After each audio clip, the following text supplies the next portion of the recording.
का साथ देना, यही स्त्री धर्म है, यही स्त्री का धर्म है। और ये संस्कार एक पिता से और एक माँ से बेटी को मिलते हैं। बेटियों के संस्कार ससुराल में बनते और बिगड़ते नहीं हैं। बेटी के संस्कार उसके घर में उसके माँ बाप के पास ही उसके संस्कार बनते हैं या बिगड़ते हैं। बेटियां ससुराल में बिगड़ती नहीं हैं, बेटियां मायके में ही या बन जाती हैं या बिगड़ जाती हैं।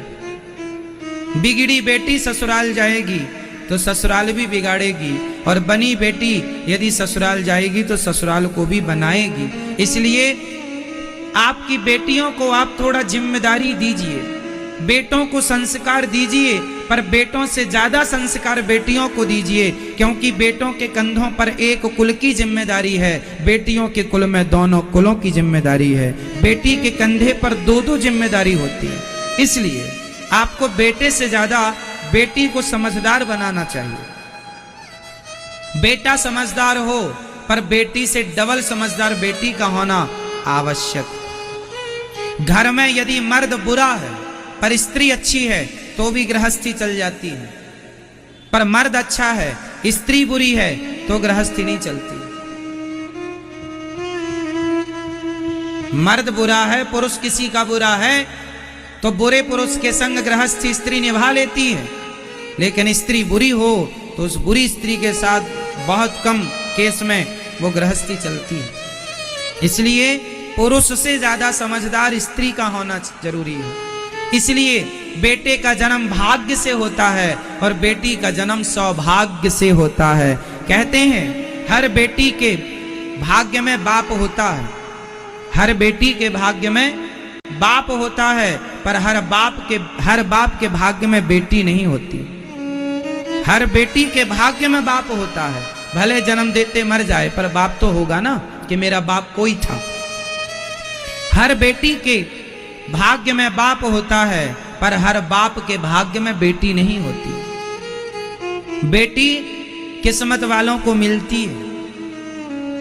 इसलिए बेटा एक भाग्य से होता है और बेटी सौभाग्य। सौभाग्य मीन्स 100 भाग्य जब प्लस हो जाते हैं तब बेटी का जन्म होता है। इसलिए बेटे से ज्यादा बेटी का श्रेष्ठ स्थान है।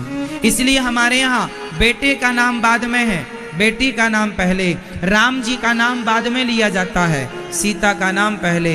सीता राम, सीता राम सीता कोई नहीं कहता, सीता राम सब कहते, क्योंकि सीता लेडी फर्स्ट। क्योंकि फर्स्ट मीन्स ये नहीं कि केवल कहने में फर्स्ट ना, स्थान भी फर्स्ट है।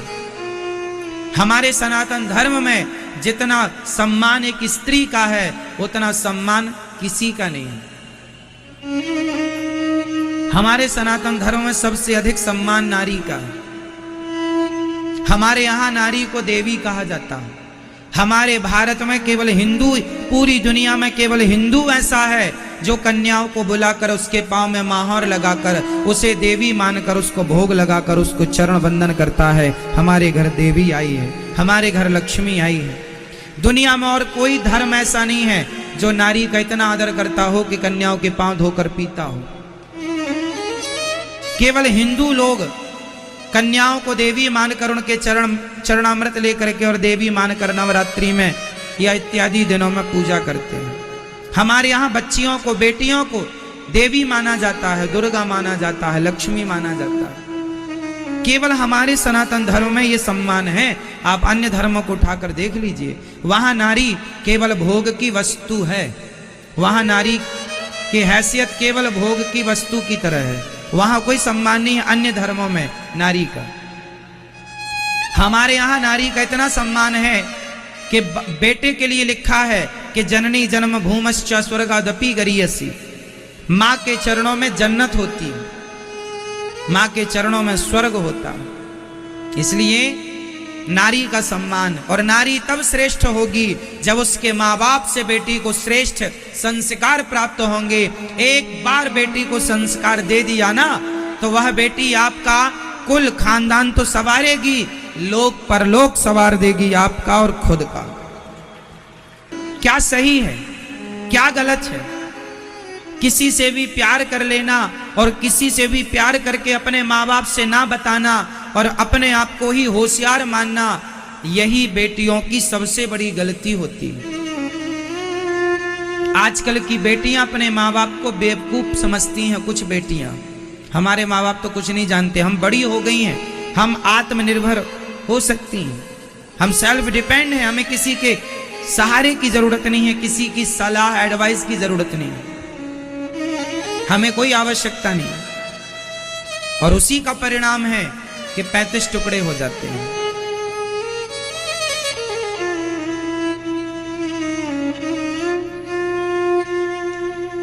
हमारे शास्त्र कहते हैं, बड़े बुजुर्ग कहते हैं कि शादी विवाह वहां करो जहां मां बाप कहते हैं।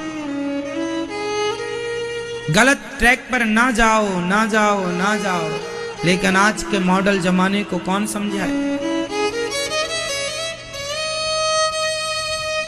अब जितनी बची बेटियां हैं, आप सीख लेना, समझ लेना, ये दुनिया सिर्फ आपका शोषण करने के लिए बैठी है। आप अब देखो ना, किसी लड़के के संग वो लड़की जाकर रह रही है, उसके माँ बाप को गलत जानकारी दे रही है, वो कह रही है कि हम सखियों के साथ हैं, सहेलियों के साथ, पर रह रही है लड़कों के साथ, लड़के के साथ, फिर अपने माँ बाप की आंखों में धूल झोंक रही है। इससे नुकसान किसका हुआ? हुआ ना नुकसान। आपका झूठ आपकी जान लेगा, आपकी गलती आपको दंड देगी, किसी और को नहीं। इसलिए अपनी अपनी बेटियों को समझा दो। प्यार का भूत सवार हो जाता है कुछ लड़कियों को। प्यार करना बुरा थोड़ी है, प्यार करना चाहिए, परंतु प्यार किससे करना चाहिए? माता सीता ने राम जी से क्या प्यार नहीं किया? क्या माता सीता ने राम जी से प्यार नहीं किया? किया। प्यार करने का थोड़ी कोई मना कर रहा है। शादी कर लो, अपने पति से प्यार करना, अपनी पत्नी से प्यार करना। शादी के पहले ही आजकल लोग संबंध बना लेते हैं।